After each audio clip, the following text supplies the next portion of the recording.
All right, welcome back for more, as Stephen Piercy would say. Stephen Piercy, the only sponsor of Inappropriate Earl, with Stephen Piercy's Mike Knuckles. You know, if you want to look cool while you're bombing at an open mic comics, I suggest you go on Twitter and send at MIC Knuckles. I'm assuming you can spell Knuckles. And order a pair. It's only $50, man. Come on. Support the guy who supported you with the soundtrack to your life. And then talking about comics over 40. We've had some great podcasts lately. The great John Philbin, Turtle from North Shore, reenacting his famous scene toward the end. Check that out. Jeremy Paul, great comic, good friend of mine. But today is a guy who I tried almost longer than Stephen Piercy to get on the podcast. One of my dear friends in comedy. Is one of the few people I would talk to if I quit comedy, which may happen. Put your dirty, non-tax-paying, greasy fingers together for the one, the only, Josh Adam Meyers. Thank you very much. This has taken us a long time to get this on, baby. You have a great podcast voice. It's creepy. I mean, no, it's great. This whole podcast is about creepiness. Perfect. I'm in the right place, baby. Now, usually I sit in the captain's chair over there, but I recently did a podcast with Jeremy Paul about an hour and a half. It was really great, you know, talk about LA comedy, and then I looked over at the recorder, and I forgot to hit record. So I'm a little paranoid right now of that happening again. We are live. Dude, I don't even remember where we met. I've known you for so long. I think I met you at the Comedy Store. I remember when I first started going around there, you would show up around 12:45, 1 a.m. With your curly hair and a hockey jersey, all chest, by the way, too. You had those shoulders like you hadn't done lats in a while. And I was just like, who is this guy? But then I saw you go up, and I think it was the same thing. There's certain people that I built friendships with strictly on like one joke. Like I hear them do one joke, and I'm like, I want to become friends with this guy. And I think you did the bit. I think it was about Universal Soldier. How Absolutely. they made part two of them, or what is it? 2 number 2s. Like, Yeah. The second one they made with, like, I don't know, Jeff Speakman was so bad. They made another, instead of making a 3, they just made another number 2 to throw you off the scent. I mean, it's crazy. And then So, I remember you talking about that, and then after that, it was on. It's just also like, you know, there's certain people that you meet and you hear them talk about music, or you walk into a conversation and you're like, oh, all right, well, this person did the same shit that I'm into, so, and then you click, and then it's just been off to the races. I mean, we're both music fans. I mean, you like, I think, better music than I do. I think that it's just like we were talking about age. I'm 35. You're a little bit older, but I'm a lot older. But not really. Not really. I wouldn't call that a lot. What I would call a lot is like 20, 30 years. You're 10 years older than me. But like I came in at the tail end of the music you were growing up on, but I still love it. Like that, like the hair metal. Like I grew up, I remember the first band I ever got into was Iron Maiden, and then it was like Motley Crue, and then Guns N' Roses, and then Poison and all the other hair metal bands. And then but not luckily, I was going to say, but luckily the grunge came in, and then I just kind of took that era. And so as you're living in the hair metal band era constantly, I'm living in the grunge era. Do you know what I'm saying? Oh, sure. I'm still, like, somebody actually said this to me the other night. I was doing the improv, and I was making fun of hipsters, and she was like, you know, you seem like, you know, you're kind of wearing a hipster outfit, just like jeans and a T-shirt. And I'm like, no, I've been wearing, with a flannel. I was like, no, this is what I've been wearing since I was, like, in 8th grade. You know what I mean? I've been rocking the same fucking outfits. Like, you know, I'm stuck, you know, in that Soundgarden era. So that's where I'm at. You know, it's funny. Most of those bands were hair metal fans. They won't admit it, you know, but they all had Poison and Rat and Quiet Riot records. And then, you know, they probably saw how ridiculous some of those bands looked toward the tail end. Oh, it did get... Dude, I thought the first time I saw Poison in, like, Metal Edge, like, I think I jerked off to them because I had no idea that they were men. And I was like, oh, who the fuck are these? I was like, these chicks are hot. And then it's like, oh, oh, you mean this isn't Vixen? I was like, Vixen I can jerk off to. Poison you can't. I mean, if you look at the album cover for "Look What the Cat Dragged In," not so much Bobby Dahl or CC, but Bret Michaels. I'm straight, man. Straight as a fucking pole. But Bret Michaels a fucking good-looking dude. Very good looking back then. Or chick. I mean, plump lips, looked like he had big tits. I mean, and, I've certainly fucked worse. Well, that's kind of what brought, I think, the implosion of, they killed themselves by getting so ridiculous and just like too glam, too effeminate. I mean, and that was why when Guns N' Roses came out, they were like, oh, yeah, you can be a dude and still play this music, because that's what happened in the 70s. And then it somehow towards the end of the 70s, everybody started wearing garter belts and, I think like Alice Cooper, the New York Dolls, and then, Kiss took it to like times 100. I mean, they were like, let's look like Alice Cooper, but let's do it 100 times amplified. Sure, dude. And that's like, you're right. I mean, those bands, Poison and Rat and Cinderella, had like copycat bands. Mm-hmm. And then the copycat bands had copycat bands. I mean, there's Cinderella, Britney Fox, and then like Sleaze Bees was copying. Sleaze Bees? Yeah. When it was spelled Sleazbez. I mean, it was like, we might be shitty musicians, but we're going to have a catchy, band name misspelled. You were out here for all of that, right? Oh, it was awesome. I mean, it was. Were you in it? Like, were you walking around like the Sunset Strip and like seeing all the debauchery and even either being a part of it or looking at it from afar? It's really hard to explain to people who weren't there, like, because there's nothing that has that vibe today. I mean, Sunset, from like I would say Doheny to probably the Laugh Factory, was just an ant farm of horny people. I mean, just chicks, just one prettier than the next, guys looking like chicks, and just bands passing out flyers because there was no internet. So if you had to promote, your show, you had to hit the streets. Be out there, yeah. And they would. You had to Michael Q that shit, dude. Yeah, you had to be out there. Thank God there was no internet for Poison. They would be spamming Facebook and. And Michael Q, for those of you wondering who that is, probably going Michael Who, let's just say he promotes, along with other promoters, shows where, not necessarily based on talent, comedy shows. Literally, if you can bring 10 people and you've never done comedy before, you're playing the biggest room in LA. Playing the Comedy Store. Like, I worked my ass off for 15 fucking years in the jungles, playing the worst rooms, strip clubs. Josh has as well. Yes. And I'm still playing those rooms, for Christ's sake. Yeah, but you've got the hottest show in town right now. It is, dude. Don't be fucking bashful about it. Yes, it's a lot of fun, and I love the show more than anything in this world. It's like there's a lot of shows that like your show, Roast Battle. 100%. I'm just a bit player on Roast Battle. But there are so many moving pieces in Roast Battle that make Roast Battle. Like that shit is the shit.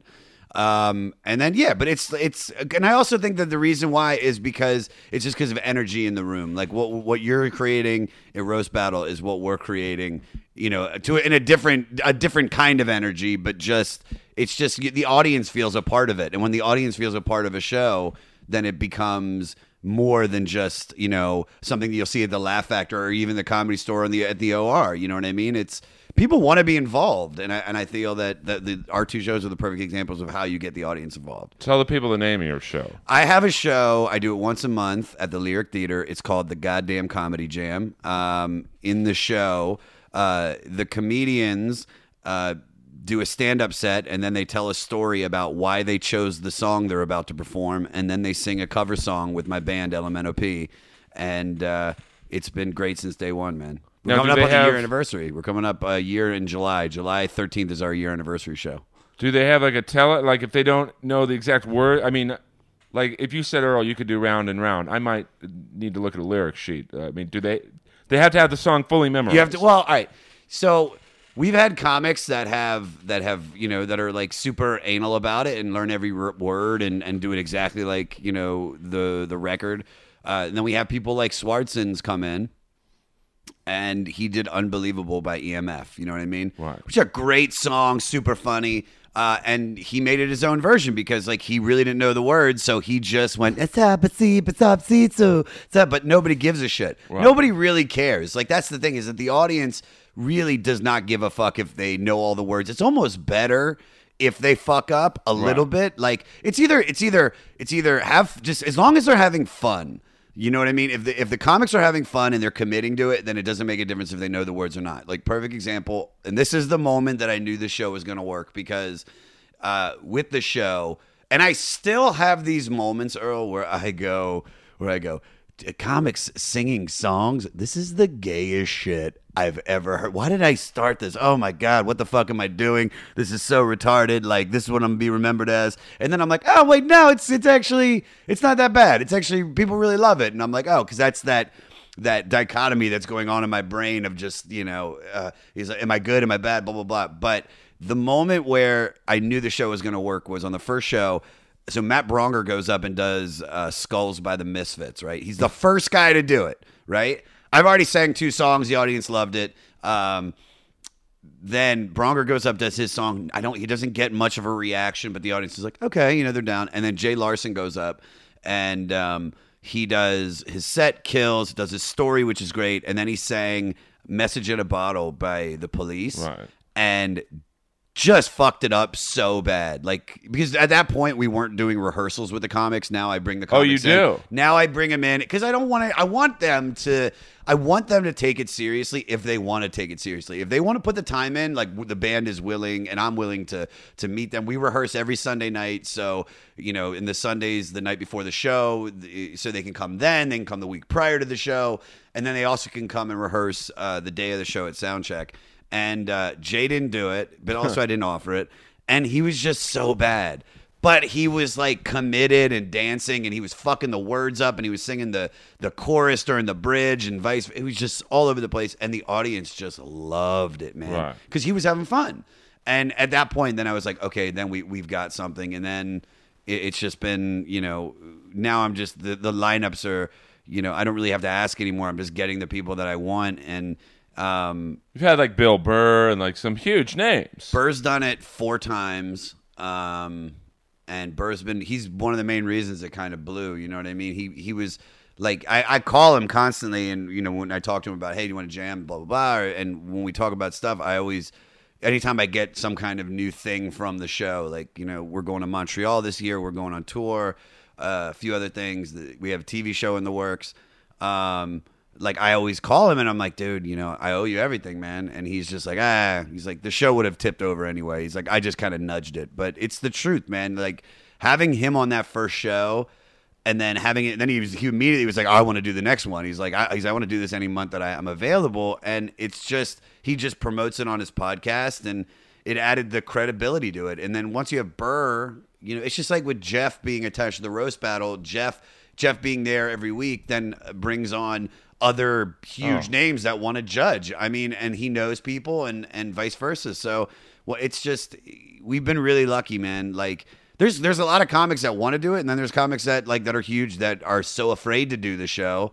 Like I asked Nick Kroll, and Nick Kroll's like, there is no way because I am so deathly afraid of singing in public. So it's a tough show to do, but I'm telling you, man, if you pick the right song, I say this to everybody. It's like, you pick the right song.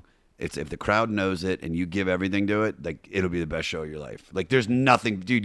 We have smoke effects, lighting effects. Like, it's a mini concert. You don't know what you walked out of. It's a mini concert. So that would be my problem. I would pick a song from some D level. I would pick like Vinnie Vincent, Invasion, Love Kills. Yeah, I've got this. I'm going to do a song from Odin's second album. I'm going to do a song from Shark Island called Bad for Each Other, which I wouldn't even have to rehearse. I could. That's the funny thing is that I've now. For a while, I was letting the comics pick whatever song they want to do, and then we got a couple B-sides and a couple deep album cuts, and then the audience wasn't really receptive to it. So now when I tell the comedian, I'm like, hey, you're gonna do this. I don't say, well, you're gonna do this. I don't steer them towards the song, but I do. If they say I want to do a song by Foo Fighters, right, I'm like, all right, well, these are the ones you probably should do. You know what I mean? Like, these are the ones that I know. I just know what's going to fucking kill. You know what I mean? Like, it's like, if you're going to do a Belle Biv DeVoe song, you do Poison. You don't do, Do Me Baby. Even though Do Me Baby might do well, but Poison is the one that the audience will fucking go apeshit for. Like, would you say an audience would be receptive to an actual Poison song? All right. Let's the time capsule. Earl, you're bugged. You can choose between Poison and Rat. Would you have songs you would say Round and Round, I'm assuming? Oh, I'd say Round and Round, Lay It Down. And probably that's it. Yeah, well, I that's only because I do the ones that I know. If I know the song, then the audience is definitely, you know what I mean? Because if I don't know the song, then I don't think the audience is going to know it. And that's what I meant to say, because I know so much. Like, I don't know every song by a band, but I know most bands' big songs. Even if they were a one-hit wonder, I'm like, oh yeah, that's How Bizarre Was OMC or just whatever. So with Rat, I do know Round and Round, and I do know Lay It Down, because I used to play Lay It Down as used to play that as when I bring girls on stage at the strip club to do a showcase to sell a T-shirt. So I'd be like, all right, y'all, and it'd be like, you really want to lay it down right now. Yeah, I used to play that, so I know that one. Poison is definitely either. Well, all right, so you got a couple with Poison. Talk Dirty to Me. Definitely Talk Dirty to Me. I mean, you could say Look What the Cat Dragged In, but no, Nothing But a Good Time, definitely. Which really isn't a Poison song. I mean, they made it. It's a cover. Is it? It's like a Nothing But a Good Time's a cover. Yeah. I want to say a band from the '60s. No, I could see that, but that really breaks my heart. Well, listen, Quiet Riot's 2 hits were Slade covers, so Jesus. You must watch that documentary, by the way, about Quiet Riot. Quiet Riot Here and Now. The one it's playing at the Egyptian, right? Yeah, I mean, you got to give Frankie Banali credit. If you would have said to me a year ago, Earl, there's going to be a Quiet Riot documentary on Netflix, Showtime, I'd be, you're fucking nuts, and a 2-hour one to boot. I'm like, no one can. I mean, it's just, listen, it's over, Johnny. But God bless Frankie Banali, man. He got it out there. It's in film festivals. I've never here's the thing is that I am like, Quiet Riot is one of those bands for me that just kind of got nudged to the side. Like, I remember like I'd walk into the record store when I was 7-8 years old, and they'd be like, what, Mom? My mom's like, what album do you want me to buy you this week? And it would be like, all right, Joe, do I get this White Lion album because I know when the children are hungry, that whatever. Yeah, I know that song. Or do I get King's X because I saw a music video on 120 Minutes? Or do I get the fucking Nelson because Nelson's big and being played on MTV? Or do I get Wasp or fucking Quiet Riot because they were always I'll always remember bands like Quiet Riot and Wasp. And like, those are the bands that I saw, but I never fucked with. Like, they were promoted for me, but I never went up to them. You know what I mean? Well, they just a couple bad decisions. They were the queens of MTV. I mean, Come On Feel the Noise, Metal Health played constantly. Quiet Riot? Yeah, I mean, they really kind of start. They were so big at one point that they were seen as Van Halen's main competition in Los Angeles.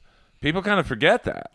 It was, Randy Rhoads versus Eddie Van Halen. Because Randy Rhoads was in the original. A lot of people don't know that. Original Quiet Riot? He was the original guitar player. And then he left to play in Ozzy. And then he died. But yeah, and then he... you know how he died? Plane. But do you know why? Flying to show everybody how he was flying a plane? The fucking pilot was going through a divorce or something, or his ex-girlfriend was on the tour, and he wanted to buzz her trailer to be like, fuck you, and he buzzed it all right, and then he hit it. Did he kill her? No, he killed himself. No, I know that he killed himself, but did she go down? No, she didn't get hurt. Did it ruin her day at least? Probably not. They were getting divorced, so I'm so that's like, just goes to show you how a girl can kill one of the greatest guitar players ever. Oh, so Randy Rhoads was going through the divorce, or no? The pilot was going through some kind of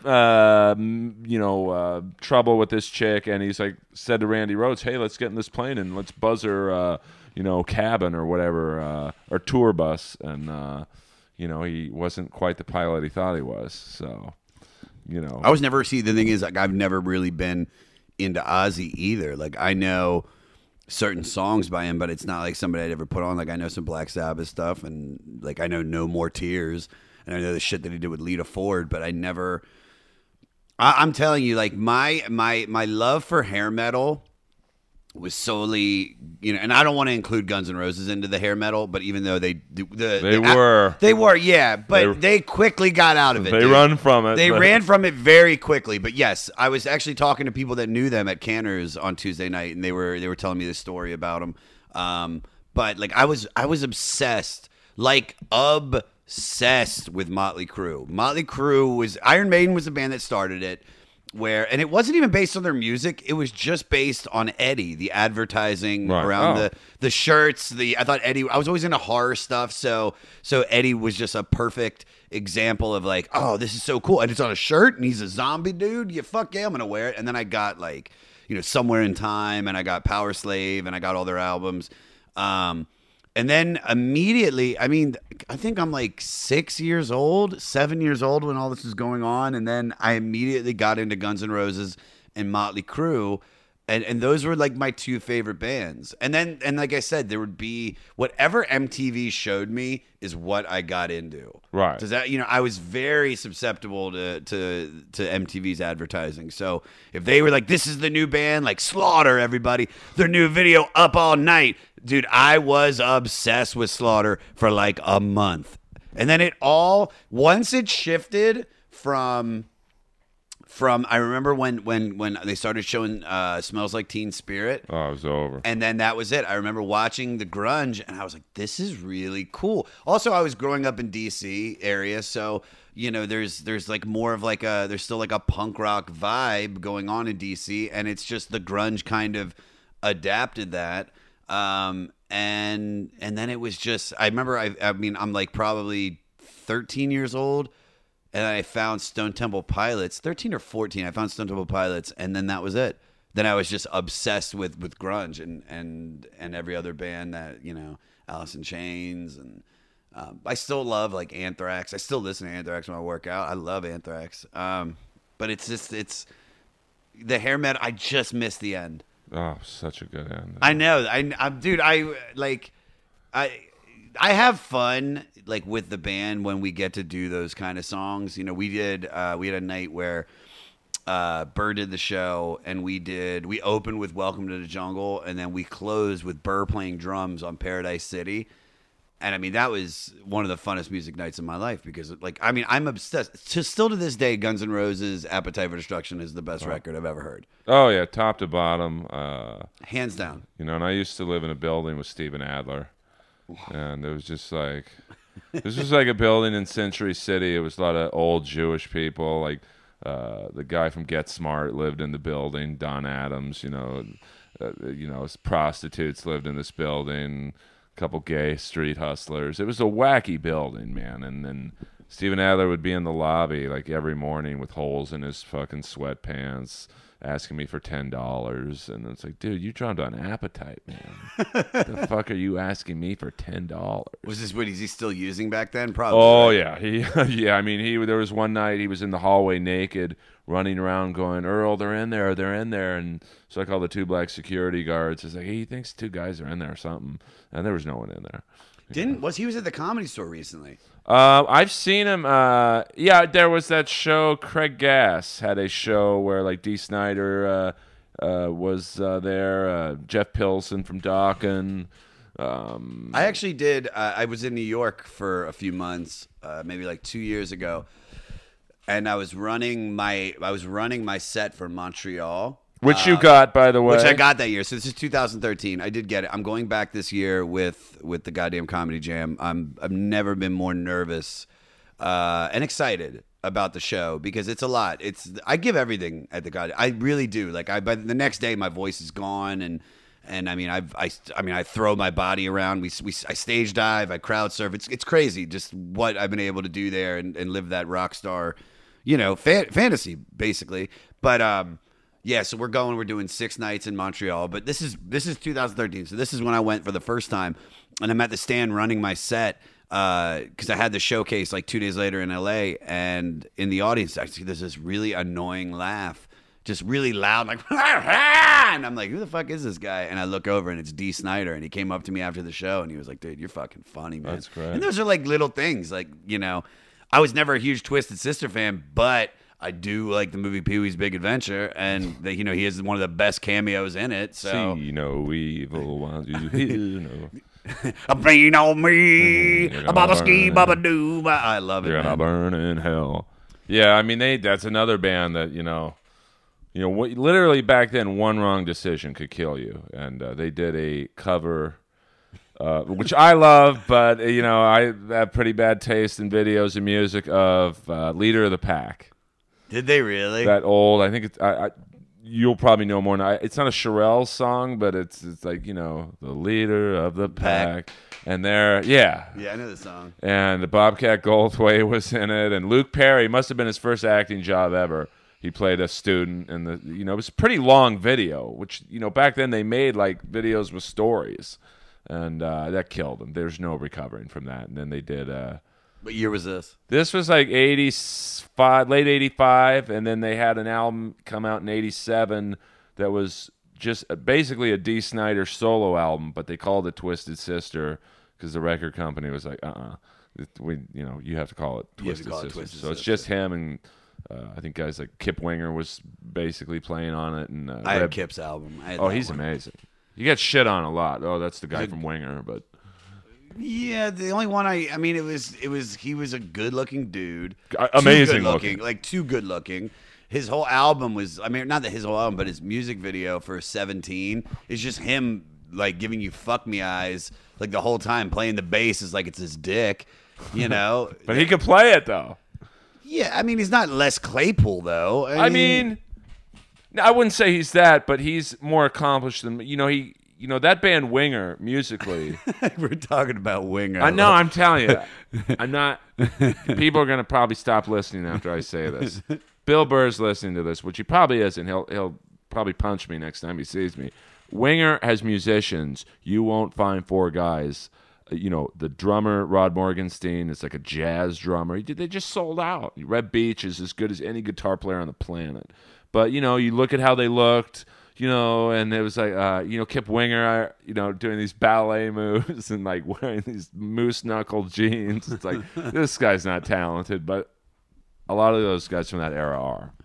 I don't doubt that they weren't. It's just like you could say that death metal musicians aren't. They're all extremely talented if you can play that fast. If you can solo on guitar, like that. That's incredible. But it's just like people don't really even consider that because they're like, oh, it's the style of music, but it's also and the image of like, well, they're singing about death. Like, how are they that talented?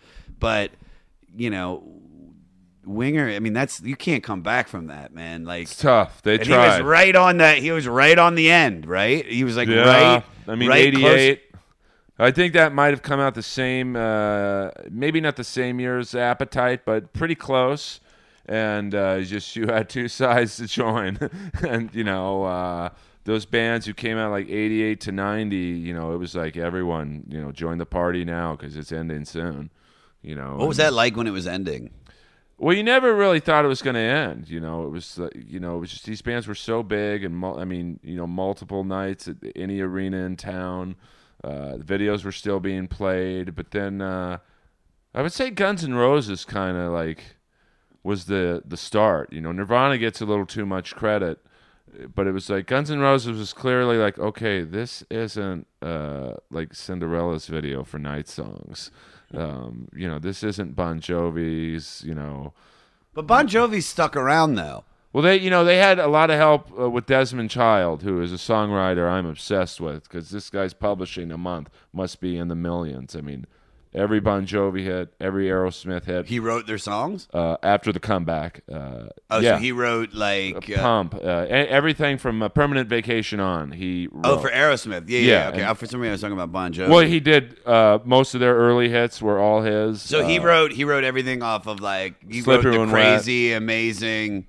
Angel, Crying. What It Takes. Yeah. He wrote every hit for Ricky Martin, which of course was a little later. His Joan Jett. He wrote a lot of her hits. So he was. I'm telling you, I'm going to give this to you. You burn it or however you do your thing. Desmond Child's box set if you don't get a boner on any one of the 4 discs, you need to call up the Bosley Institute. Or that's the hair place. You need to call up the Cialis people because your dick ain't working if Desmond Child don't get it hard. I'm a fan, definitely, of I like older, like the much older Aerosmith, but I did like when they started creeping into when he started putting his daughter in the music videos. That was when I was like, all right, this man's pretty cool. Well, they were selling out. I mean, even Kiss, started writing with Desmond Child, and that was when they were like dressing up like B. Arthur. It was like, oh fuck, what? You got to look at Kiss in their Asylum era. I don't know about Kiss, man, like that. I'm not a Kiss dude. No, it's all good. A lot of people aren't. Personally, I love Kiss in the mid '80s, from Vinnie Vincent's era. Where he's kicked out of the band 3 times in 2 years, but he was so good they kept bringing him back, and then he got kicked out of the Vinnie Vincent Invasion, which is like got to be the greatest story in rock. I mean, your name is in the band, and then they formed Slaughter, and he's left aside. And he wasn't in Slaughter. Vinnie Vincent? Basically, Slaughter was the Vinnie Vincent Invasion, but they bailed Blas on him. Elias? Yeah, the dumbest guy I've ever met in my life. Great drummer, but I'm like, hey, man, good luck with the new album, man. I saw him at a Kiss concert. He's like, that's all. I'm just saying good luck, man. I'm a fan. Where's the food? He's like Jared Levin of the rock world. Oh, I love Jared. One of the early guests on Inappropriate Earl. Would have been a great podcast if he wouldn't have held the microphone by his ankle. Literally, like where you are is great. He's the wild guy. He's got the mic like down here. So, I've been doing a show with Jeremiah Watkins and Avery Pearson at the Hollywood Improv. We got to get you on it because you'd be great for it. And I'm not just saying that because you're like, I got a show. You got to do it. You got to do this one. You'd fucking annihilate the show. It's called The Midnight Snack. We do it every Saturday night at the Hollywood Improv. And it used to, before I took it over, it was like a quasi, like it was a bleed over show from the 10 o'clock. So we'd keep the audience. Right. And they'd have like a few open mic spots. So a lot of open micers would show up, and when the audience would leave, it would just be stuck with open micers, and then it turns into an open mic. And then I came on and actually started bringing like some really good comics with the help of Jamie Flam and Avery. And it's like we've been able to really bring in big headliners to work out material and keep the audience, and the open micers still show up thinking it's an open mic, but we only literally put one up, and the only person I ever put up is Jared Levin at the end.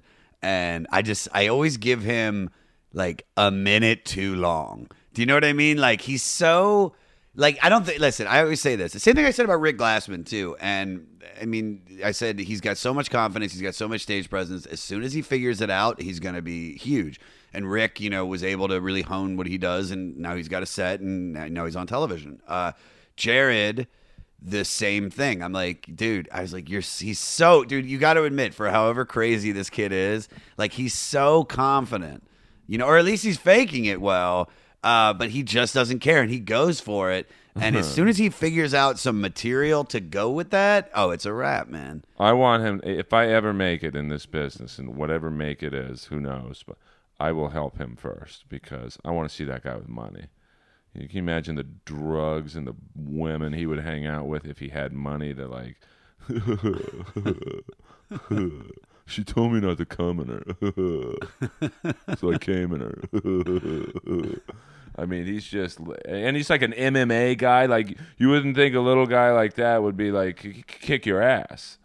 But he can fight? Oh, yeah. He used to practice with a couple UFC guys, and he held, he was like, I don't know if he was trying to become a fighter, but like that's why I never fight. A guy like that, you think, I could take this guy. He'd kill me in one punch. So. I think you've got a little too much weight on him, though. Like, you're. Yeah, but I have no far reflexes. Bigger. I have no reflexes. I mean, I have, my reaction time is not what it used to be. When's the last fight you've been in? I've never really been in well, there was one night at the Comedy Store where we're doing a roast battle, and how it is in the patio. It's, nutty afterwards. And long story short, this creepy old guy was harassing Whitney. Cummings? No, Whitney Rice. Okay. Being very inappropriate with her, talking about coming on her, and it was just like, who are you, dude? I mean, it takes a lot to stand out at the store as creepy. Sure. And he was dressed as Charlie Chaplin, And I thought, oh, he's with Don Barris's, like the Ding Dong Show. Maybe they did a show earlier, and Don said, I don't know who this guy is. So I had to like rough him up a bit. I didn't. He was like 72, but So he more just like a manhandle, like just like maybe disheveled his clothing a little I had bit. to like rough him up a bit, which I felt really embarrassed by because it's like here I am beating up this 70-year-old dude, but he wouldn't stop harassing Whitney, so I had to like verbally I just, dude, you got to get out of here. You got to stop saying that stuff. And he's like, oh, you like it too, buddy. Yeah, and it's just like I'm sorry, man. I got to do this for show. I got to like, So I haven't been in a fist. I'm too scared to get sued. Because I think once, if I get mad, I think I could hurt someone, like anger. Are you're the guy that it would you never have been into a fight, but once somebody really pushed you to that limit, you'd start getting red and you just go and you just like charge them and yeah. I mean, I'm not very strong. I'm not as strong as I look.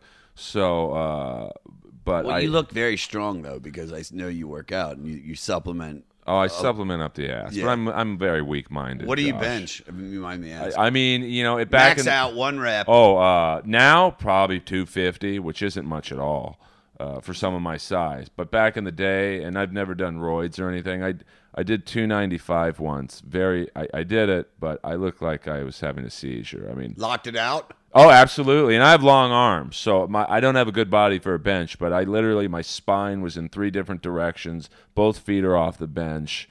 I'm holding my breath in. I mean, I'm surprised I didn't shit myself. But I got it up, and then I'm like, all right. But now I just do cardio. I have a funny story, and this isn't. I don't know. It's about.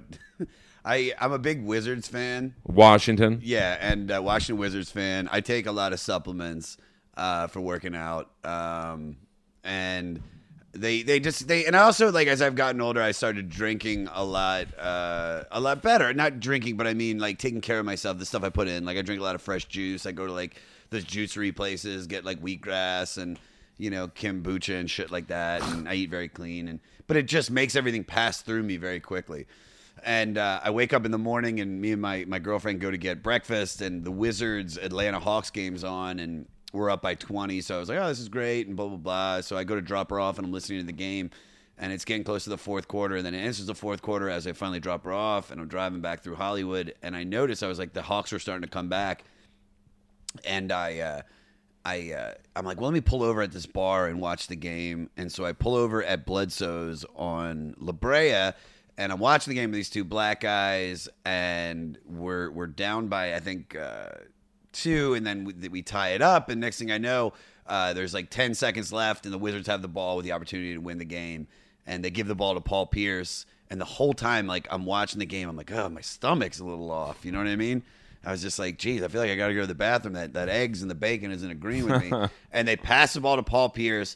The clock's going down 8, 7, 6. And in the last second, he takes this 3-pointer. It goes in. I jump up to celebrate, and I full on shit my pants. Really? In excitement, I just was like, ah, and just like went from cheering to like stopping, like, oh, and then just had to immediately go to the bathroom, lock the door, was in there for like 45 minutes, and had to throw my underwear out, which is just so. I'm 35, dude. That's the worst. It's like that's my rock and roll story. Just the wheatgrass made me shit. Well, yeah, there's tons of fiber and like, I pee a lot because of mass amounts of vitamins and water and caffeine. I mean, that's the only drug I do is caffeine. Have you ever done drugs? Never, not a drink or drug in my life. Never had a drink? No. Any particular reason? Oh, well, my mom bribed me. I have 2 brothers, 2 sisters, and they were all cool and still are. But some maybe dabbled in drinking and other powdered substances. And I think my mom looked at me as the last hope, as like to have a clean kid. And she's like, I'll buy you the car of your choice when you turn 18 if you don't drink or do drugs. And so she did, and within reason. I'm not talking like a fucking slant nose Lamborghini. Yeah, of course. A BMW, a 318i BMW, which in '86 was a fucking, it would be like what a Tesla is in this day and age. And so after that, I was like, well, why start? So, what else will you get me if I go to Yeah, 20, right. 24? Well, I just remember her hand shaking when she wrote the check. Peter Cetera was in the table next to us buying a car. And, this was right around when Karate Kid, what did he do? The song to Karate Kid 2. Yeah, The Glory of Love. Yeah. Damn, dude, you're good. And so I was like, oh, my God, that's the guy from Karate Kid. And I saw my mom's hand literally like she was Muhammad Ali signing a check right now. And so I was like, wow, this is great. Do you ever find when it comes with references, like I've made jokes about Glory of Love before on stage, so it's funny that you bring that up. But it's like, have you ever had one? How many times like during a set do your references just get lost from 95% of the audience, except for like one person that's like, oh, this motherfucker, this guy, like just gets it. You know what I'm saying? Every night. Because I want to be different. Like, I don't think a comic can be original anymore. It's like everyone's going to talk about, women, their upbringing. Some will get into their opinions on like Baltimore and the riots, and so I figure I'm going to get laughs based on the crowd digging the enthusiasm that I tell a Brittany Fox joke on. No one knows who Brittany Fox is. Which one was Brittany Fox? They were like, well, the original guitar player from Cinderella was Michael Kelly Smith. Okay. He left Cinderella and formed another band called Brittany Fox. And I do a King Cobra joke in my set. I don't even know who King Cobra is. King Cobra, they had the one hit on the Iron Eagle soundtrack, Never Say Die, with Louis Gossett Jr. in the video. And here's this guy who's this major Academy Award-winning actor and his agent. What did he win for? Officer and a Gentleman, I think. That's true. You are right. I do know that's true. So I just, and it ties in with the Bruce Jenner thing right now. The singer from King Cobra got a sex change. His name was Mark Free. Amazing voice. I mean, if I played you a song of him and said, don't look at his picture, just listen to the voice, you'd be like, this guy's great. But he was so embarrassed, I think, by the 80s metal genre. He literally was, he's Marcy Free now. Does he look good? I mean, like I said, I have fucked worse than Caitlyn Jenner. Much worse. So to me, he's passable. But he's a full-on woman now. Pussy and everything? Oh, tits, pussy. So I try and, I figure no one's going to steal a Brittany Fox or a King Cobra joke. I can guarantee that. But young crowds, definitely, I think I get the laughs on my enthusiasm. They may not know who Vinnie Vincent is, but they see, which is what I'm trying to go for. Which might be a mistake. I mean, hell, I auditioned for Montreal 4 times and didn't get it. So, what do I know?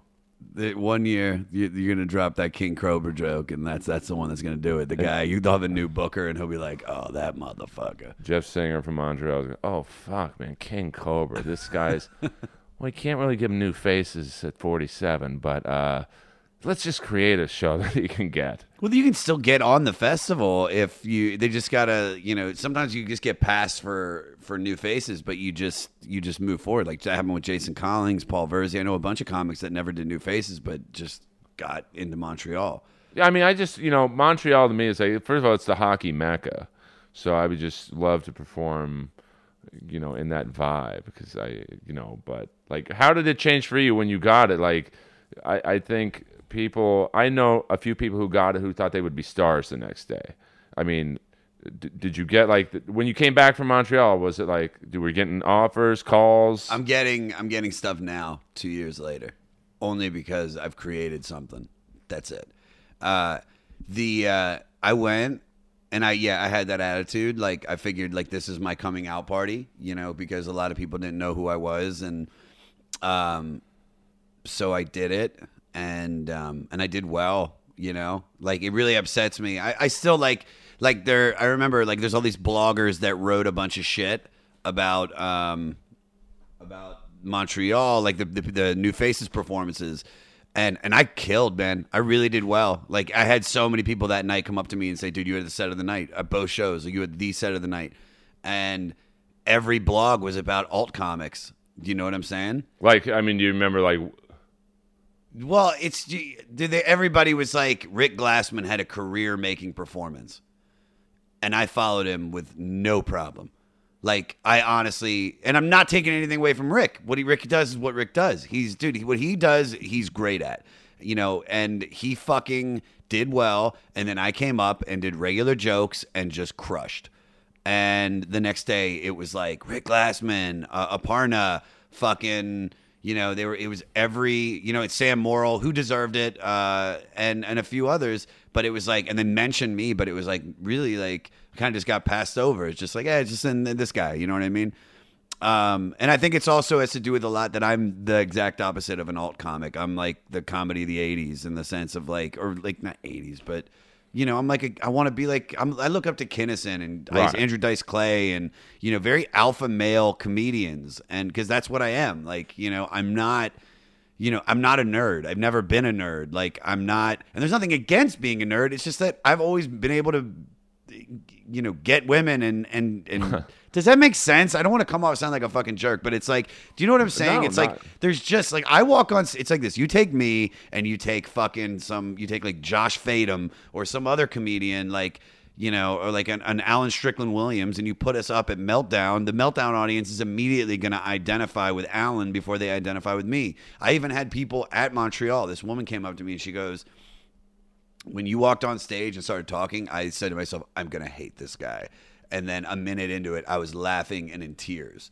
She's like, you really just completely blew me away. Like, I just didn't expect it, for that stuff to come out of you. And I expected a lot because I did so well. And then after the second day, it started making me realize I was like, really nothing's going to happen, because I started noticing that the comics that already had shit were getting all the attention. Santino, he knows how to work a room, man. Like, he did great. Byron and DeStefano and even Esther, like, she's already with all the big agencies. It's not like it was, how it was. I mean, and also what even pissed me off even more was that I had a shitty agent at the time, and I didn't have any manager, and I was expecting to at least get better ones of each. You know what I mean? And nothing, man. Everybody was like, we love you. We just don't know what to do with you. You know what I mean? What else are you doing? And I was like, well, really nothing. I've just been working at stand-up because that's what I want to do. And they're like, well, come back at us when you got some more stuff. And so this all leads to the goddamn Comedy Jam, which is basically then I get back to, dude, I remember, here's a funny story. I was just talking to Fahim about this like 2 nights ago. Me and him are at the store.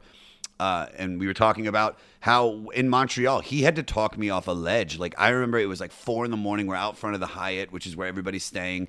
And he could just tell something was wrong. He goes, dude, he's like, don't let this kill you. He goes, it's the same thing that happened to me, man. You get your expectations up too high and it doesn't live up to it, because it doesn't do that for anybody anymore. The people that get shit after Montreal already had shit going prior to Montreal.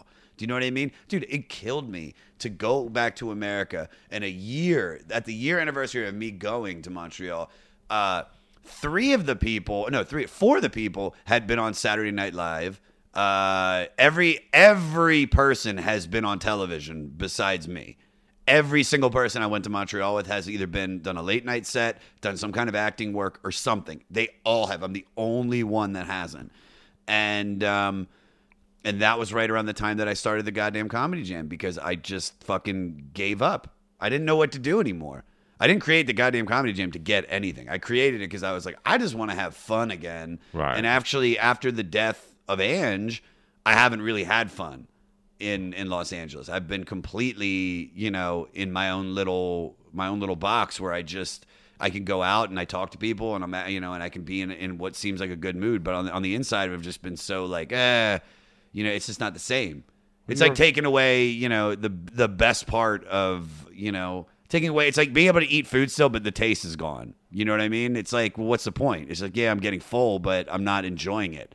And that's what it's been like since Ange died. And so, I listened to him. He was the one that said to me, he goes, you should do something with music, man. You really love it. You seem much happier when you're doing music, because it's the truth. Like stand-up comedy is just so hard. It's just judged, but the audience judge it. Just that's all it is. It's just they look at you and they say, all right, this guy walks up, he's got glasses, he's got on a rock and roll shirt. You know what I mean? All right, let's see what he has to say. But I don't like the way he did that, so I'm not gonna laugh at him anymore. And on the other hand, music is just enjoyed, where people are just like, all right, it's a good song, this, and they just go for it. You know what I mean?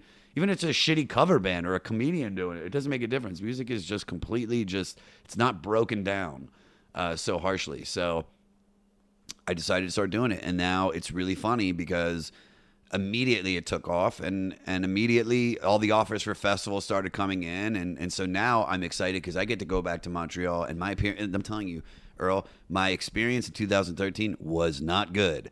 And I did well. I did so well. On the second and third show, they put me last because they were like, no one can follow him. I was just having so much fun. My mom was up there. It was great, man. And to be able to go back now and have the big agent, have the big manager, and have the TV show already in the works, so not really give a fuck. It's literally just us going up there just to show everybody how dope this fucking show is for 6 nights. And I have my band with me. I'm going to have Jeremiah. I'm going to have Johnny Scortees. I'm going to have one of my producers. I'm going to have 2 of my friends from high school are flying up to watch the show because Chappelle's going to do one of the shows there. So really? it's going to be great, man. Dude, we're going to get everybody. I've been talking to the Montreal people. We're going to have Burr for most of it. We're going to have, Bert Kreischer, fucking, Neil Patrick Harris, Jane Lynch, people that it's going to be wild, man. And it's exciting. It's like I said, it's scary because it's not the one at the Lyric. Right. And that one is it's just so worked out, and I know the space so well. But I picked out a good venue, and it's just going to be great. So I think this experience is going to be far better, because I don't need anything from anybody anymore. That's the best. Yeah, you know what I mean. To be able to go back and just be like, you know what, fuck you guys.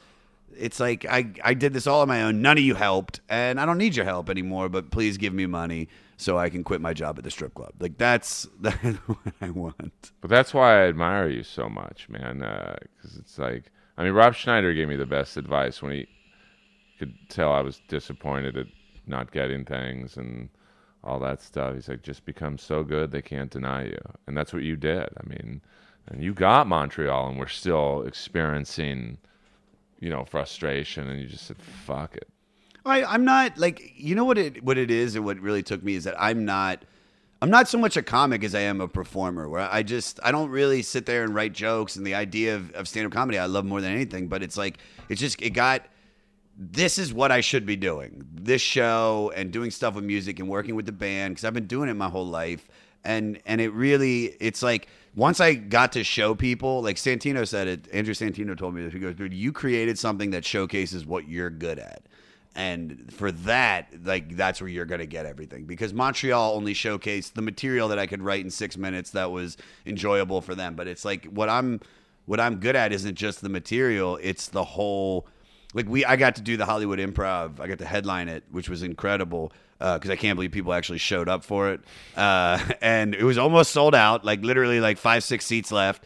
And me and the band did an hour and 20 minutes of music and comedy, where I'd start with a song and I'd do 10 minutes of jokes. And then that would lead into the next original song we wrote. And then we'd just go back and forth with that. And the audience loved it. And so that's kind of what I want to do. It's like I hate to say this because it sounds so cheesy, like a rock and roll Dean Martin. You know what I mean? Just true. I'll be playing Vegas in 15 years at the Hard Rock. It's it's every you got to go to the jam show, and it's just I'll have guests come out, and I'd be happy with that. Not living in Vegas, but just being able to do. I think we all want this, man. We just want to fucking just be able to support ourselves off of our talent and what we've created. That's all I want. I've made it. When at the end of this month, it looks like I'm going to be able to quit the strip club, which I've been DJing at for 6 years, which literally is killing me. I have to go in an hour to go there tonight, which I don't want to. I do not want to. Even though I'm going to make a lot of money, I hate it more than life itself. You'd rather go up and do a spot somewhere. I would love to. I'd love to do a spot. I would love to just actually sit on my couch and just watch Netflix and anything besides work at the strip club. But when I get to quit that job in the next few months, that's when I made it. Because then I'll have gotten out. Do you know what I mean? Like, that is, to me, going to be the biggest victory I've ever had in my life. Because I can't imagine working at a strip club. And you've had some beautiful women in your life. I have. Yes. And do. I still do okay. I have a girlfriend now, but she's awesome. Yeah, Tess is fun, man. She's she finagled me into a relationship, and she helped me move, man. That was it. That was the she helped me, literally showed up at my house with boxes and weed and I was like, all right, maybe I'm not just gonna keep fucking her. Maybe we'll go out to eat a few times, and then next thing I know, it's just evolved, and now we're in a full blown relationship. It's crazy. Oh, she's amazing, and like, you don't meet many people. I met her at the Comedy Store, so usually meet girls up there. But she's actually, this girl's actually nice. She's, you know what? She's young. She's 23, and she parties. She loves to party, but when I first started hanging out with her, like, it was strictly just like, we're hooking up, and she was just like, I never like looked down on her, but I was just like, I took it for what it was. I was like, we're just hooking up. And then when I really got to know her, I was like, wow, she's really a cool chick. You know what I'm saying? And now I'm fucking in a full-blown relationship, dude. But like, do you become desensitized working at a strip club? I mean, pussy to me is like, is it full nude? No, it's topless. Okay, then that's not so bad. I mean, some of those strippers thingies down there look just like blown out pieces. Oh, I see it all, though, dude. I'm hanging out in the dressing room with the girls. Like, I've seen, we have some of the hottest of the hot, and we have some of the nastiest, like, Mexican chicks you've ever seen in your life. You know what I mean? And it's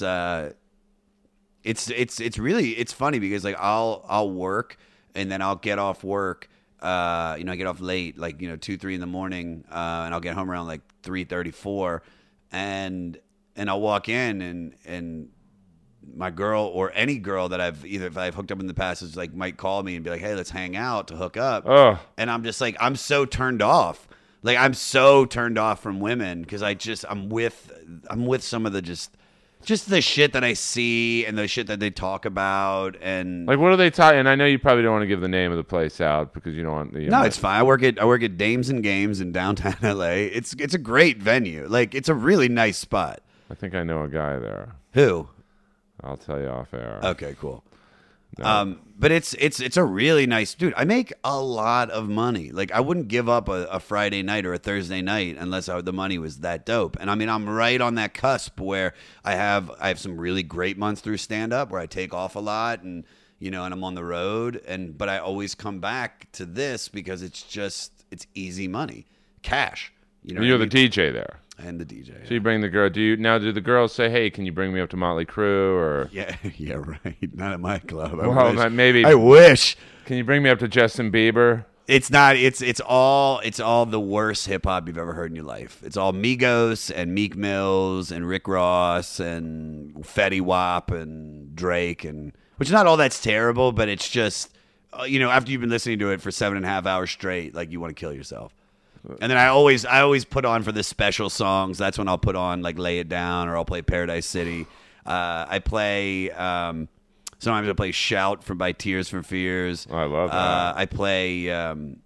I play some what is that band? Oh shit, Matt Sorum was in it. He was the Cult. I play Your Mama Wildflower. Like, I think that's what it's called, Wildflower. Right. I play that one for the specials. What do you mean the specials? The drink specials? No, the 2 for it's 1? like, so you'll do, because you give the announcements like, "Hey guys, 2 for 1." And, so exactly. So I'll do. So what you do is you run the stage. So you run the stage for like a half hour, and then, like, as long as you have consistently girls on the couches doing lap dances, because we tally every dance up. So if a girl does 25 dances at the end of the night, we mark every dance, and then she tips us each. Me and the door guy and the manager, she tips us each $25 each. So, with 50 girls working, you can just do the math. Like, we got to make sure these dances get counted. So if girls aren't on the couches for more than one song, then I got to call a special to get the guys back there. So that's when I'll be playing like ratchet hip hop all night, just like, bitch, nigga, fucking does on, ba do, baba ski, baba drugs and shit, and then it's just like cut it off. I'm like, all right, y'all, let's get, you know what time it is, y'all? Buy 2 dances, get 1 free, and then it's just like rock it, yeah, stand it. Like I'll put that shit on right when you do the special, and at the end of the night. We shut the stage down at 1:30, and so I have like 20 minutes from 1:30 to 1:50 where I can play whatever I want to. And I usually play like more. If I play rock, I'll play like In Excess, like Never Tear Us Apart, or I'll play like Sade or some shit like that gets people still in the sex mood. And then usually for the last song of the night, because like in the last song of the night, we usually have like 5, 6, 7, 8 girls down for that last song, and I'll always put on like some really weird song that shouldn't be played at a strip club, like the Cha-Cha Slide, or I do like Hanson Bop, or like All Star by Smash Mouth, just something that really just so as they're back there, grinding on a dick. This song, Kiss from a Rose by Seal comes on, and it just I don't know, man. It's just I'm literally dealing with all Mexican drug dealers and gangbangers back there. So let them listen to my music every once in a while. Now, do the strippers not like it when you play like a longer song, like Stairway to Heaven comes on? Then they it's like this. The man, from the moment I walk in till the moment I leave, I'm busy, and we have customers there. Like it's a pretty busy one. So I don't have the opportunity to play like a full song. So I've hardly ever at a nude club. If I ever worked at a nude club, I was able to play like the Stairway to Heaven. Like if you came and got a lap dance, like the best I could give you would be like a 4-minute lap dance, and even that, like I'd get flack for because the manager like times the songs. But do guys come up to you and pay? It's like, hey man, play a long song. I'm trying to come. The dances at this club are pretty cheap, so they're only $20. They're only $20 aside from like a nude clubs that's $40. So. For the $20 ones, I mean, I have guys that give me money, but it's usually just to play a song. But 90% of the time, it's not to play it longer. It's just just play this new hip hop song or just play this one. Does this place have food? I'm always fascinated by. I mean, who on earth would want to eat after seeing some girl's nasty fucking tuna? It's a sports bar with a strip club. That's the way it's advertised. And I mean, there's TVs everywhere. Like we've got the Cleveland Atlanta game tonight, which I'm glad because, dude, that'll be packed. It'll be packed when I walk in, especially the way the series has been going, which is great, man. And dude, it's a party more than it's a strip club. Like the Thursday and Friday nights. I mean, there's like 300, 400 people there, and it's just we have 50, 60 girls, and I mean, listen, I hate it because it's not what I came out here to do. Right. And I've been doing it for so long. And, when you're close to being able to leave, it's even worse. Like right now, it's like all I want to do is just quit. And I'm probably going to be this. I can probably count on my hand how many shifts I've got left. That's great, though. I'm very excited. I'll find out next Tuesday 100% if the green light on the pilot is a go for the goddamn Comedy Jam. And once I find that out, then I can quit, because that's it. We start shooting the pilot like immediately. But on something like the pilot for a music show, do you have to have clearances for the songs? Is that the main stumbling thing? No, there's the budget has got that worked out, and we have a good music supervisor that deals with ASCAP and BMI, so it's not going to be that big of a deal. We're not going to be able to do the Beatles. You know what I mean? But you'll be able to do like any of those bands that you've mentioned today, like Quiet Riot or Night Ranger or fucking Billy Idol. Billy Idol. It's not going to cost that much money. And why wouldn't they want their song played on a network television show? It's only going to help them out. Do you know what I'm saying? Oh, absolutely. Like they'll get more money than we're going to give them. Now, who is in the band?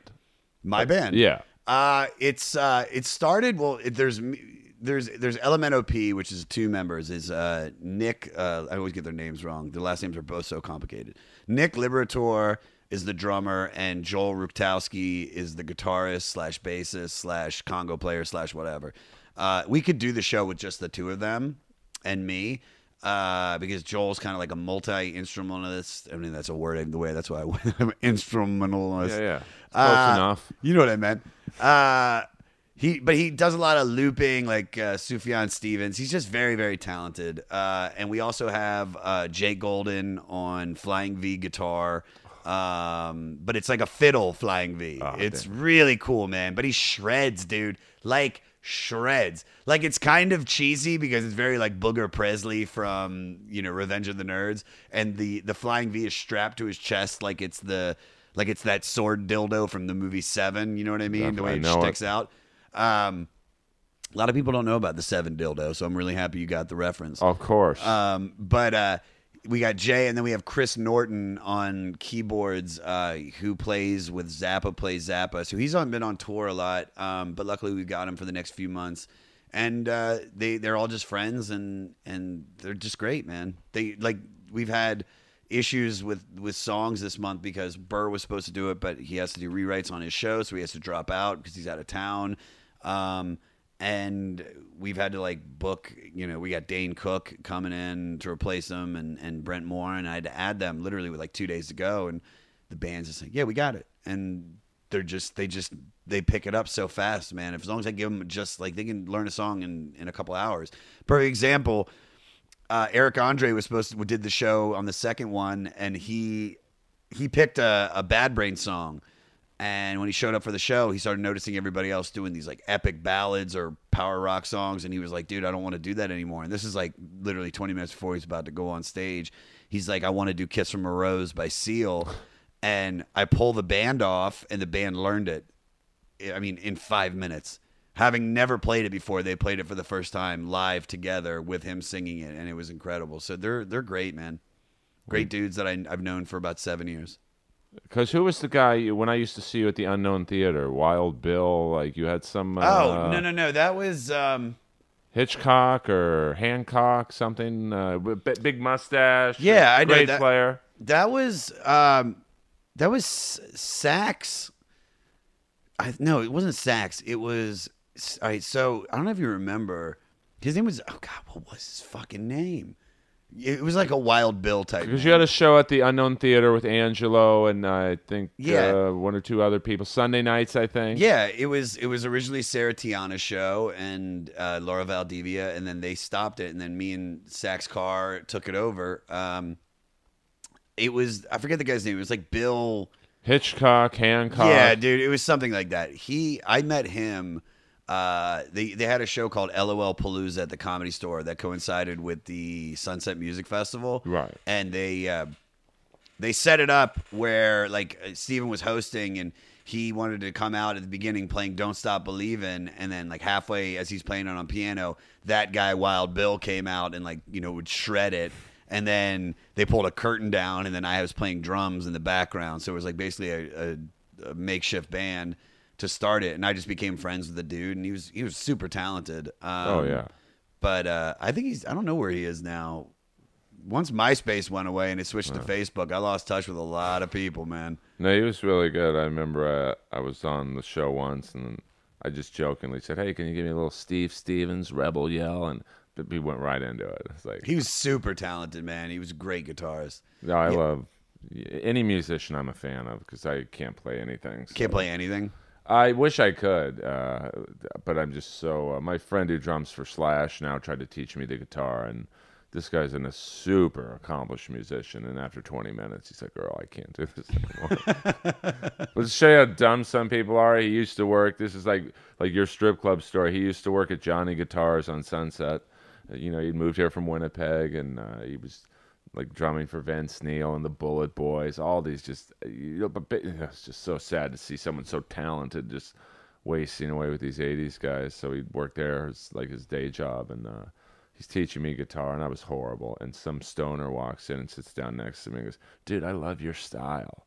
And I'm like, what's style? I'm just like playing My Dog Has Fleas on a flamenco guitar. Yeah. So, just I love it. See someone like you, someone like my buddy just work these crazy jobs and then get success in the business, man. It's because you're a good dude, man. Thank you, buddy. Thank you. You've had a lot of fucking ups and downs with, Angelo, and I mean, you came close to dying. So I don't think, Yeah. I mean, that there's that whole element, and just losing your best friend, and like I mean, I still tell people he's like the fucking sweetest, nicest dude I ever met in my life. And, Ange was the best. It's been a long ride. I'm not saying I haven't been through more than other people, but I think it's just with everybody's been through shit, but mine was just a lot of it was advertised. You know what I mean? Yeah. Like it was just out there because with the car accident. Yeah, it's it's life, man. It's just fucking life. You gotta keep pushing. And if I would have given up, Ange would have been upset. yeah, no, he's still with all of us, and much more so with you. I know he's looking down on you, and I'm not trying to end the podcast on like a fucking. I probably should have done this in the beginning, so we could no, but I mean, he was just so it's undescribable how great of a person he was, and like, just to see how far you've come from that, and women problems, and like all that stuff. I mean, Well, dude, we've all been through women problems. but yours was once again more advertised because you and that other person were a popular couple. So it's tough, even tougher for you. Would you really call it a popular couple? I would. I mean, I wanted to kill her one night at the Comedy Store, but Why?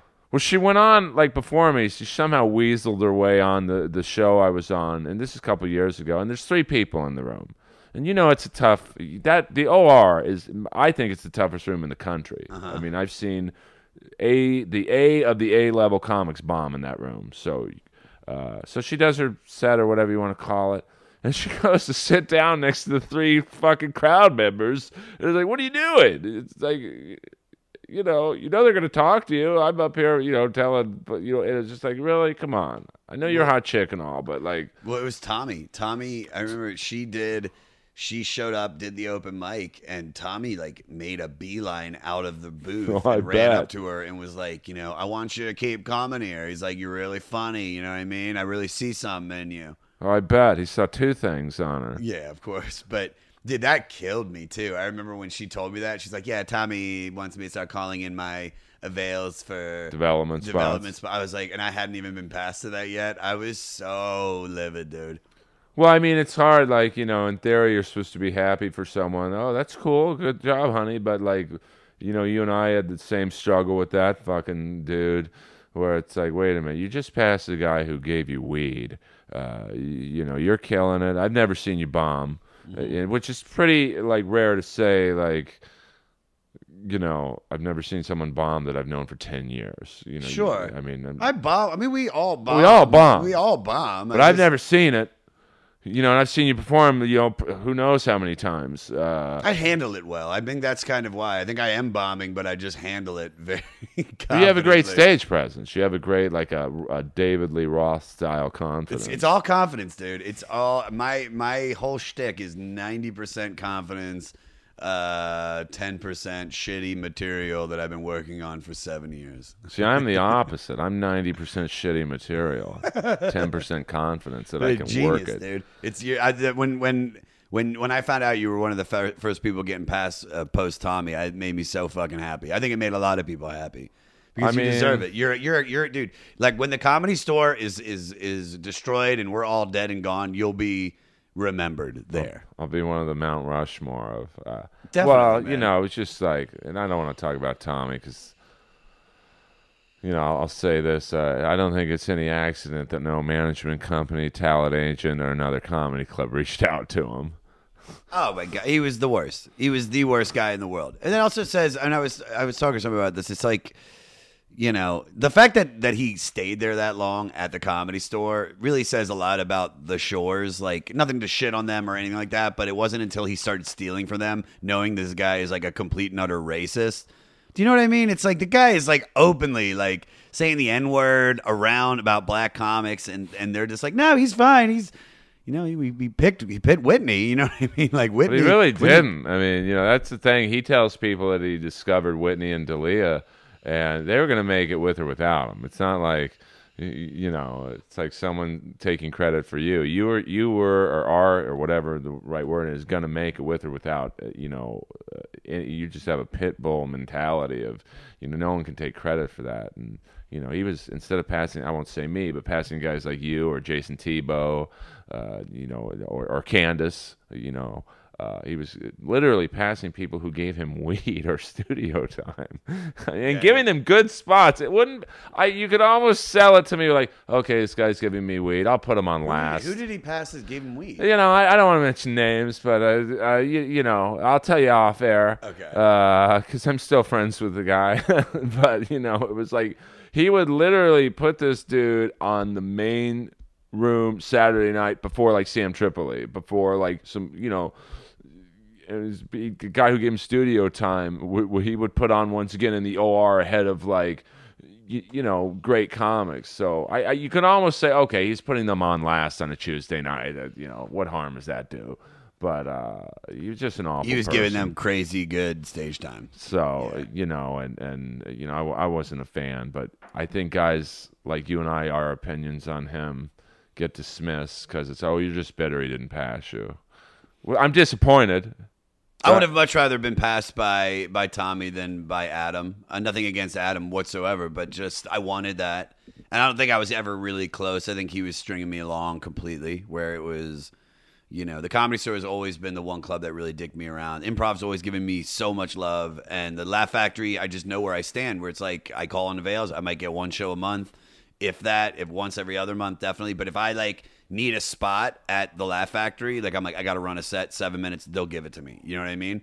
The Comedy Store, I've never, and I think that's kind of why, I love what the Comedy Store represents in comedy. I love some of the people there. And at the same time, I hate that place more than any place I've ever been to in my life. Well, I understand. I mean, that's how I used to feel when Tommy was there. I mean, but I'll say this about Adam, and my opinion on Adam almost gets discounted because it's like, oh, well, you guys are friends. But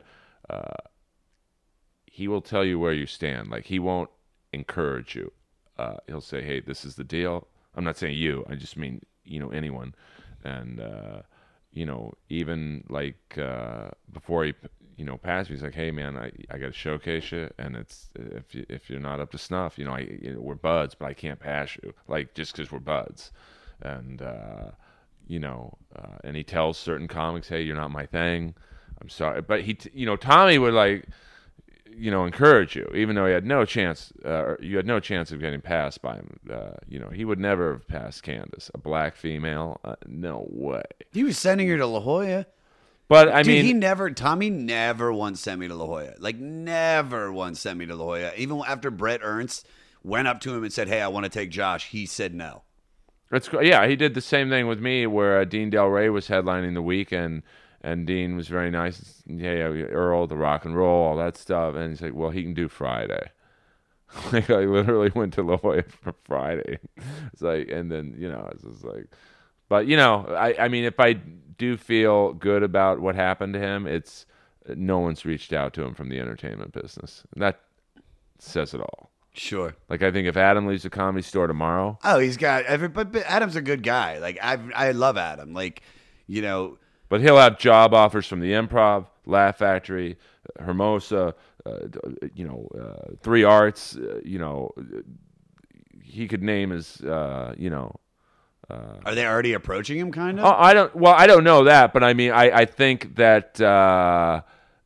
His reputation is, you'd think Tommy worked at the Comedy Store for 10 fucking years in the most powerful position, and one of the most powerful positions, and you'd think he would have built some kind of relationships with people. So, sure. But we didn't need him. You're killing it. I mean, I wouldn't say I'm killing it, but I'm doing better. I'm making progress for once, and this is the part of the show, JMO, where I tell my loyal fans where to jump on the JMO train. Twitter, where do the people find you? At Josh Adam Meyers, last name spelled Meyers. My website is joshadammeyers.com. Instagram, all that bullshit.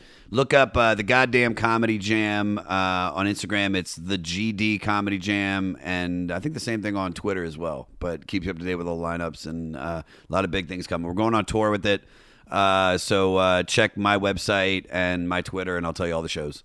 Truly one of my favorite episodes ever, guys. This guy's, even though we don't see each other a ton, I consider you a dear friend. And, that's what I don't like about comedy. You get in different circuits and, you not grow apart, but, you wish you saw people more than you do. But, it's what happens when you're busy. And so please follow Josh Adam Meyers. He's just an amazing dude and a great story. And he's lived a full life. Full. And as full as you can get. So jump on his train. Watch for him at Montreal this year. 6 sold-out shows. It's going to be fun. And, become a fan of his. This is Inappropriate Earl, SoundCloud and iTunes. Leave a bad review if you want. I just want the numbers, to be honest with you. And watch co-hosting with Rowdy Roddy Piper on his podcast, Piper's Pit, Podcast One Network, and guest hosting for Tom Green when he's not in town. Tom Green Live, Webavision, Earl Skakel, over and out. We'll see you next week. I'll try and get the drummer from Bang Tango. I know he's working at Home Depot now. See ya.